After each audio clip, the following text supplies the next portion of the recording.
Gostaria de pedir atenção aos irmãos e amigos que aqui se encontram e gostaria de trazer uma leitura com vocês no Evangelho de São João, capítulo 2, o verso 19, 2:19. E aí vocês podem abrir na Bíblia de vocês, no aplicativo. Esse é o nosso verso-chave. Claro que em algum outro momento eu também estarei apresentando outros versos, mas só citando, né? Porque essa reflexão vai ser breve, mas espero que ela seja bem significativa para o momento, para o encerramento dessa programação. Amém? Amém. João 2:19. Jesus lhes respondeu: destruí este santuário, e em 3 dias o reconstruirei. Irmãos, dentro da cultura de Israel, o que Jesus acabara de dizer nesse verso seria uma blasfêmia. Porque existia a teologia do templo, em que para o povo de Israel, para aquela cultura, o templo era algo mais importante para alguém que era da religião judaica. Não existia então salvação fora do templo. Há registros, há documentos que mostram que muitos se posicionavam, rabinos inclusive na época, se posicionavam a favor do templo como aquele que poderia mediar a relação entre o pecador e Deus. Inclusive, a expressão caminho aparece, Evanildo, muitas vezes. Pois, para os judeus, há umas citações, a gente pode pegar Flávio Josefo, por exemplo, um historiador hebreu, que ele vai dizer que o templo era o caminho que conduzia o homem a Deus. Mas aí, e essa ideia do templo como caminho, como uma ponte que poderia levar o homem a Deus, Jesus se depara em uma situação em que é questionado por Filipe, lá em João 14, e que Filipe pergunta para Jesus: Jesus, mostra-nos o Pai, mostra o caminho que leva ao Pai. E aí em João 14, verso 6, Jesus responde: eu sou o caminho, a verdade e a vida. Ninguém vem ao Pai senão por mim. Então, enquanto dentro daquela cultura, dentro da religião de Israel, existia a ideia de que o templo era aquele que poderia mediar a relação entre o homem e Deus, que poderia conduzir o homem a Deus, ser o caminho para levar o homem a Deus. Jesus disse: eu sou o caminho. Amém? Amém. Eu é que dou acesso ao Pai e não o templo. Ninguém vem ao Pai senão por mim, o caminho sou eu, Jesus Cristo. Irmãos, isso é significativo. Eu vou ser breve e objetivo. Espero que já tenham entendido essa parte, quando eu falo de caminho. E agora Jesus, em João, que é o verso-chave de hoje, João 2,19, ele diz o quê? Eu destruirei esse templo e o reconstruirei em 3 dias. Imagine você dentro de uma cultura, vivendo num lugar em que o templo é tudo, em que as pessoas dependem do templo para ter a sua religião, se ligar a Deus. O templo é aquele que ligava o povo a Deus. Daqui a pouco nós vamos falar do templo. E agora Jesus disse: eu vou destruir o templo. Me diga uma coisa: você encontra um homem, um galileu, vindo de uma cidade pequena chamada Nazaré, dizendo que ia destruir o templo, dentro de uma religião em que o templo era mais importante que tudo. O que é que aqueles homens pensaram de Jesus? Anátema, herege. Por isso que muitas pessoas tentaram matar Jesus.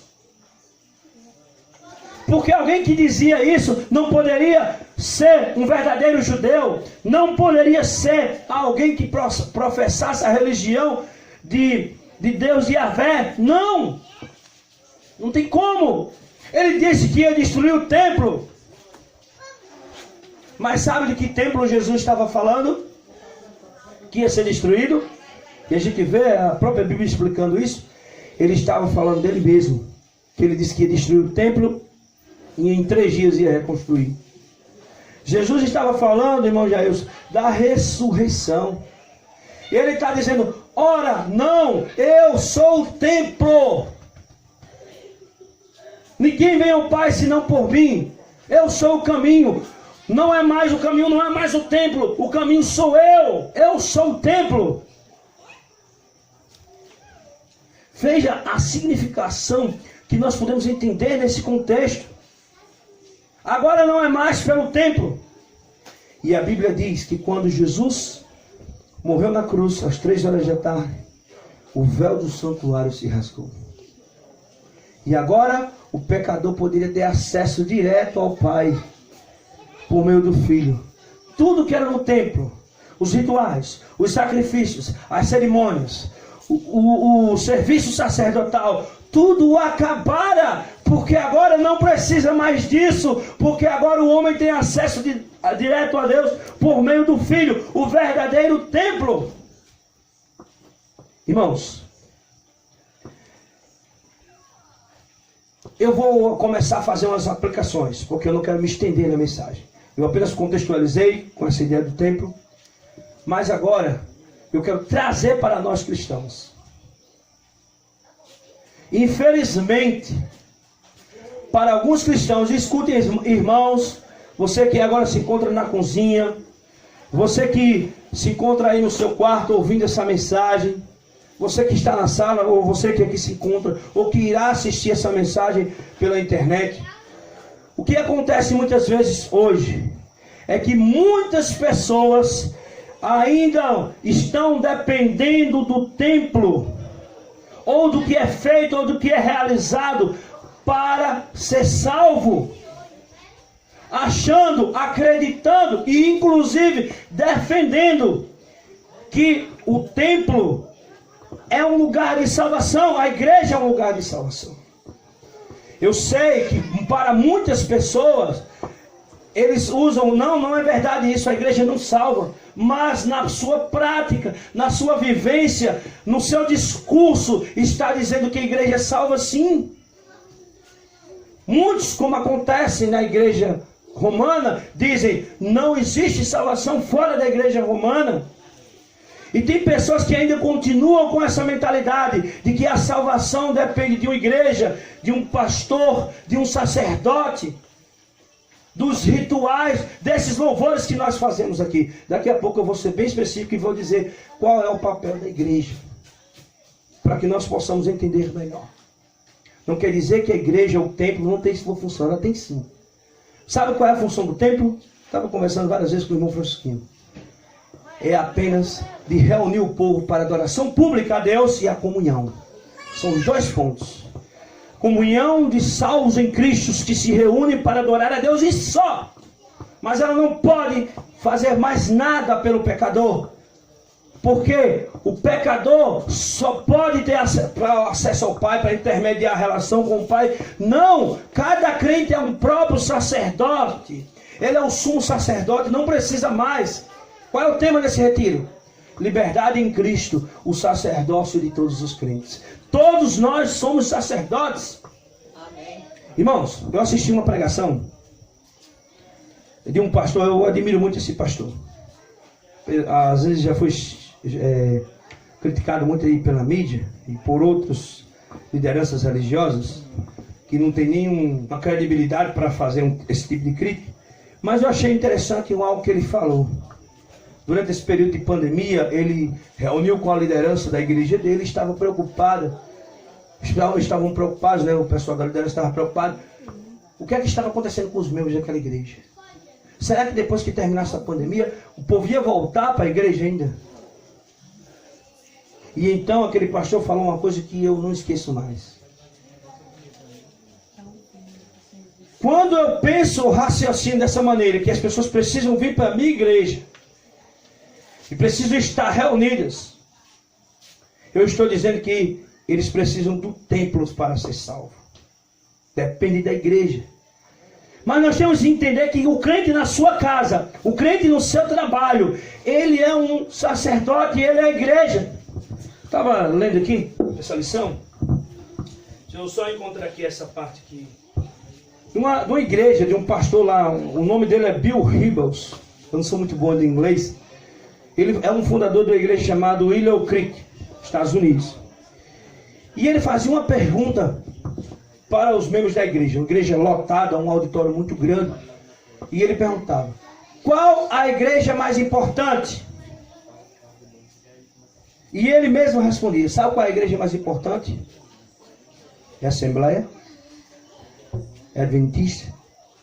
É a Batista? Não. A igreja mais importante é o cada um de nós, cada crente. Amém? Amém. Cada um de nós, quando vamos para o nosso trabalho, aqui nós nos reunimos, somos a igreja que se reúne no local para adorar a Deus, que aqui nós elegemos e consagramos para adoração e comunhão.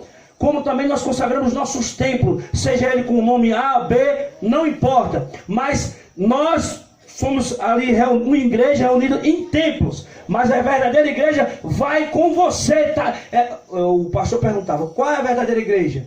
E os membros ficavam assustados e ele respondia: a verdadeira igreja é a igreja que Deus está edificando dentro de você. Então qual é a verdadeira igreja? É aquela que Deus edifica em nós. E ela passa por uma coisa: Jesus Cristo e Jesus Cristo somente. Então quando você vai para o seu trabalho, no seu lar, você é a igreja. E você leva a igreja consigo. A igreja está com você sempre. Amém? Amém. Irmãos, eu falo verdadeira igreja porque eu gosto de fazer uma ponte entre o que nós falamos sobre igreja verdadeira. Há uma diferença de igreja verdadeira para a verdadeira igreja. Porque você pode ter toda a doutrina, todo o corpo doutrinário, e que ali pareça ser a igreja verdadeira, mas não adianta ter o melhor ensino se de fato os seus membros, aquelas pessoas, não são verdadeiramente comprometidas, abnegadas, dispostas a ser servos de Deus de verdade, mas que se mantêm as mesmas posturas egoístas e mesquinhas que o mundo mantém. Pode ter o ensino mais correto do mundo, mas não pode ser considerado a verdadeira igreja de Cristo. E pode até alguém que está até mesmo dentro de uma igreja que o ensino não tem nada a ver com a Bíblia, mas que ele às vezes é sincero no seu coração e se comporta como um verdadeiro cristão, porque quem sou eu para julgar a comunhão daquele irmão? Então, a igreja de Cristo deve ir onde o crente vai. Ela não é somente quando se reúne no culto, no templo, quando participa da Santa Ceia, de qualquer cerimônia religiosa, ou quando recebe a bênção do pastor. Não, a igreja de Cristo está em todo lugar. Cada crente, irmão, é um sacerdote. Veja que antes, no templo dependia de quê? Dos sacrifícios do sacerdote, do templo. E essa relação agora, quando Cristo morreu, ele sendo como o templo vivo, o nosso sumo sacerdote, ele rasgou e nós podemos ter acesso direto ao Pai. Nós não temos mais intermediação dos sacrifícios do templo, porque o véu do santuário se rasgou. Cada crente, então, é a verdadeira igreja de Cristo. E seu sacerdócio deve ser exercido no seu lar, no seu trabalho. E, portanto, não está condicionado a um corpo doutrinário, não está condicionado a uma marca ou uma entidade religiosa. Não! A igreja de Cristo está em todos os lugares. Cada crente é um sacerdócio. Ele tem um livre acesso. A grande questão é: todos nós já estudamos muito sobre o santuário, né? Nós entendemos que no santuário existia divisões. Existia o pátio. Além do pátio existia o lugar santo e o lugar santíssimo. A gente entende bastante isso, não é? A gente entende, irmão Francisco, que lá no pátio ficava o povo, a congregação. A gente entende, vejam bem que o que eu vou falar agora, as próximas palavras, irmão Rodrigo, eu gostaria que vocês bebessem, porque eu acredito que vem do coração de Deus, pelo menos chegou para mim, como se fosse do coração de Deus, para o meu coração, esse entendimento. Existiam essas divisões. Só quem poderia entrar no santo era o sacerdote todos os dias, e no santíssimo o sumo sacerdote uma vez por ano. Mas a Bíblia diz, sim, tem um detalhe. Quando Cristo chega ali expulsando os cambistas lá no templo, eu descobri isso com os estudos posteriores, aqueles comerciantes, era um lugar apropriado, também não era o lugar do templo, da congregação, era outro lugar, era outra divisão, era outro compartimento. Ou seja, os gentios ficavam separados da congregação de Israel. Então, a religião é toda assim, separando. O santo só quem tem acesso é o sacerdote, o pátio só é a congregação de Israel, os gentios, o lugar que eles apareciam ali é somente aquele lugar para os gentios. E depois de muitos anos, nós continuamos ainda com compartimentos, não é? Com guetos, com panelinhas. Eu posso porque eu sou dessa denominação, eu sou dessa etnia, eu sou dessa posição social, eu não me reúno com pessoas que não têm formação. Eu tenho formação, ele não tem, então vai se formando essa separação. E no cristão não pode haver essa separação. Não há judeu, não há grego, não há gentil, não há, sabe o que mais? Esquerda e direita, todos somos iguais. O Brasil hoje vive separando, polarizado, mas o cristão não pode, isso está entrando dentro das igrejas, viver polarizado. As pessoas estão criando muros. Infelizmente. Não existe palmeirense, corintiano, flamenguista. Não. Todas essas barreiras são quebradas. Não existe nacionalidade. Não. Quando nós percebemos que no Israel, na questão do templo, existia essa separação bem nítida. Só o sumo sacerdote que tem acesso ao Santíssimo, o Santo dos Santos. Os gentios tinham o seu lugar separado, a congregação de Israel outra. Aí sabe o que Deus está dizendo? O véu do santuário se rasgou. Não existe mais compartimentos, irmãos. Não existem. Ou seja, todas as barreiras foram quebradas. E depois de muito tempo, tem pessoas construindo muros, separando irmãos, separando pessoas, separando por etnia, por poder aquisitivo, por ideologia religiosa ou política. Não existe mais o sacerdote, o sumo, todos somos sacerdócio, temos acesso ao Santíssimo. Eu não tenho só acesso ao pátio, o gentil não vai ter acesso ao lugar dele, ele também tem acesso ao pátio, ao santo e ao Santíssimo. O judeu, qualquer etnia, qualquer um, tem acesso direto ao Pai. Está comprovado em Hebreus 4,16, quando diz que cheguemos confiadamente ao trono da graça. Se nós entendemos que no Santo dos Santos existia lá a arca que representa o trono de Deus, o apóstolo Paulo, já nos anos 70, escreveu no livro de Hebreus, diz: nós temos acesso ao trono da graça. E o mesmo autor de Hebreus diz: temos um sumo sacerdote que é Jesus Cristo. Então, essa ideia de dividir, separar, não. Olha só. É uma pena que muitos ainda hoje vivem construindo muros, separando os irmãos em seus compartimentos. Nós precisamos somar por uma causa maior, irmãos. Além de esquerda e direita, além de ideologia política e religiosa, além de placa denominacional, nós temos que nos unir por algo maior. E sabe quem é esse algo maior? Jesus Cristo. Amém. Porque só Ele salva. Quando alguém chega para outro de uma igreja e diz: Ora, a salvação é individual. Você não pode frequentar aquela igreja.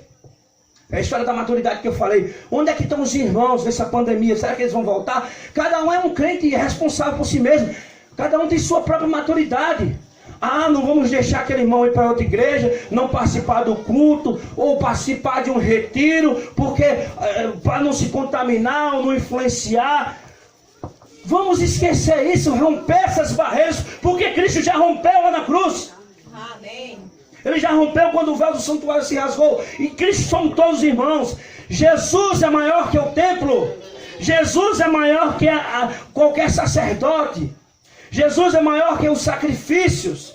Jesus é maior do que qualquer ritual de qualquer etnia. Não existe. Jesus diz, o apóstolo Paulo, a mensagem dele a todo tempo é: não há judeu nem grego. Então, eu aqui encerro a reflexão de hoje, mostrando que nós temos que entender que Jesus, Ele é o caminho, a verdade e a vida. Ninguém vem ao Pai senão por Ele. Por Jesus, nós temos livre acesso ao Pai. Amém. Não precisa do sacerdócio. Não precisa de uma instituição religiosa. É interdenominacional. O pastor falou aqui na mensagem de domingo à noite. Todos são convidados para louvar. Não é? É oriental, ocidental, judeu, grego, batista, adventista, assembleiano. Não, todos somos livres para adorar a Deus. Porque algo nos une em torno disso, que é Jesus Cristo. Ele é o que nos dá acesso direto ao Pai.